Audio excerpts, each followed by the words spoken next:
Let's go. Guys back to my other blog. তো guys এখন বাজে 10:30। তো স্নান করে লাইছি, স্নান করে পুজো শেষ।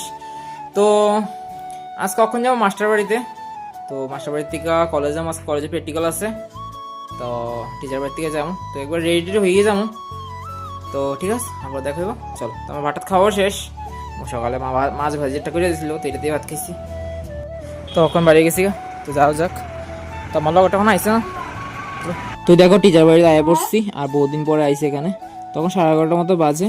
তো পড়ানি তো শেষ, তো স্যারের অল্প টাইম কথা কইতেছি, তারপর যাবো আবার কলেজে। তো এখন কলেজে আয়া পড়ছি, তো কলেজে একটা খুশি কথা শুনছি। তো এটা আজকে প্র্যাকটিক্যাল হইতো না, আর দুঃখের কথা হয়েছে আমি পুরো রেডি হয়ে এসেছি, আর 11:30টার সময় বাড়িয়েছিলাম। তো খুশিটাই বেশি, কারণ নইলে 4:30 পর্যন্ত বয়ে থাকতে লাগলো হইলে। তো গাইস বাড়িতে এ পড়ছি, তখন বাজে 1:30। তো আজকে প্র্যাকটিক্যাল হয়েছে না দিকে বাড়িতে এ পড়ছি, নইলে আজকে 3টা বাজলো হইলে। তো ঠিক আছে। তো গাইস এখন বাজে 4:30।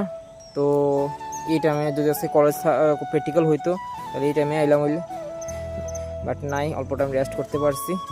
মাও নাই, মা আজকে সেবাত গেছে। তো কিছুদিন ধরে মা বয়স করার মতো একের পর এক সেবাই খাইতেছে। তো কালকেও সেবা আছে, শেষ করে দিতেছে, সেবা খাইতে খাইতে শেষ। তো বাড়ির সবাই গেছে, শুধু শেয়াজমা বাড়িতে নাই। শেয়াজমা গেছে না, মেয়াজমা বড়জমা আর মা গেছে। তো মাত্র আয়া পড়ছে মনে হয়। তো আমি এখানে অল্প টাইম আইসি, যাবো বাড়িতে। তো ঠিক আছে, তারপরে দেখাইবো, চলো। তো গাইস এখন বাজে 7টা। তো আমরা অন টিফিন খাবো ম্যাগি। তো অনেকদিন পরে আবার খাইতেছি, তো বইনি করবো। তো ঠিক আছে, আজকে এটুকু পর্যন্তই, দেখা হয় পরের ভিডিওতে। Thank you.